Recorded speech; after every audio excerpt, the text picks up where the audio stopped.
لەو پەڕی دژایەتی ئیسلامەوە بۆ ئیسلام بوون.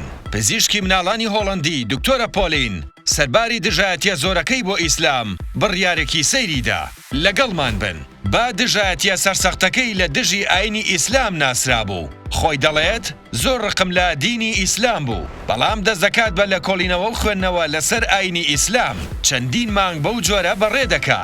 دواتر خۆی دەڵێ نەمدەتوانی ڕقم لەو ئاینە بێ، دیقەتمدا جوانیەکان لەم دینەدایە، نەمتوانی زاڵ بم بەسەر خۆمدا، بڕیارمدا ببمە موسڵمان و ئیماندارێکی ڕاستەقینە، بەم جۆرە بوومە موسڵمان.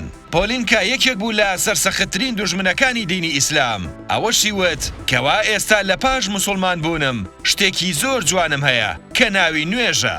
ئێمە لە ڕۆژێکدا 5 جار نوێژ دەکەین. لەو ساتانەدا تەواوی هۆشم لە لای خودای بەدیهێنەرمە. ئەمە خۆشترین شتە لەم دینی ئیسلامەدا. نوێژ ڕزگاری کردم. ئۆکار چییە ڕۆژە دوای ڕۆژ؟ ڕۆژاواییەکان بەرەو ڕووی دینی ئیسلام دێن و ئێمەش قەدری دینەکەمان نازانین.